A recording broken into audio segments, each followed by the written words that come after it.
দেশের কোন মানুষের দাবি ছিল? আপনি বলেন, আপনি তো প্রশ্ন করছেন কোন মানুষের দাবি ছিল। আমি তো বলেছি কিছু মানুষের। হ্যাঁ, কাদের দাবি ছিল? কাদের দাবি ছিল আপনি বলেন। আপনি তো সাংবাদিক, আপনি জানেন কাদের দাবি ছিল। না না না, ওই সময়টা বাদ দিয়ে জামাত ইসলামকে আগে নিষিদ্ধ করার দাবিটা কাদের ছিল? কোন দলের ছিল? তা আওয়ামী লীগের নিষিদ্ধ করার দাবি ছিল। আওয়ামী লীগ 15 বছর ক্ষমতায় ছিল, করে নাই কেন? তার মানে তো তাদের বদ মতলব ছিল। 15 বছর তারা ক্ষমতায় ছিল, তাদেরই সহযোগী সংগঠন বিভিন্ন মহল থেকে তারা এই ধরনের দাবি তুলেছে।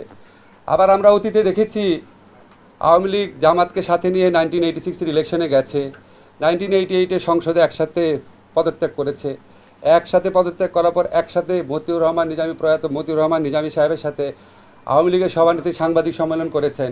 বলেছেন উনি শুধু আওয়ামী লীগের লিডার না, উনি সকল বিরোধী দলের নেতা। পরবর্তীকালে জামাত যখন প্রেসিডেন্সিয়াল নির্বাচনে জয়লাভ করার জন্য আওয়ামী লীগের পদপ্রার্থী জামাতের আমির গোলাম আজমের কাছে দোয়া চাওয়ার জন্য গিয়েছেন।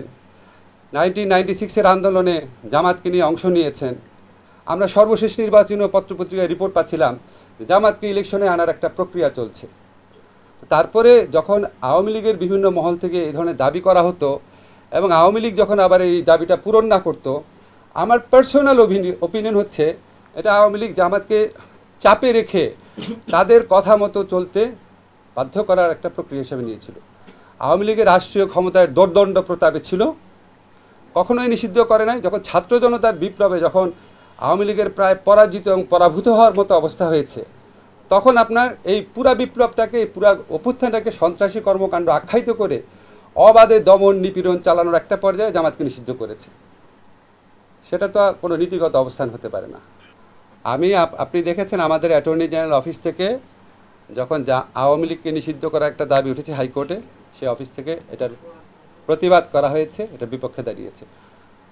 ব্যক্তিগতভাবে আমি মনে করি কোনো রাজনৈতিক দলকে নিষিদ্ধ করার পক্ষে আমি না, আনলেস আপনার যদি একদম সুশক্তভাবে জঙ্গি তৎপরতা, রাষ্ট্রবিরোধী তৎপরতা, কোট আনকোট যে বিভিন্ন পলিটিক্যাল পার্টি রেটরিক হিসাবে ইউজ করে, সেটা না।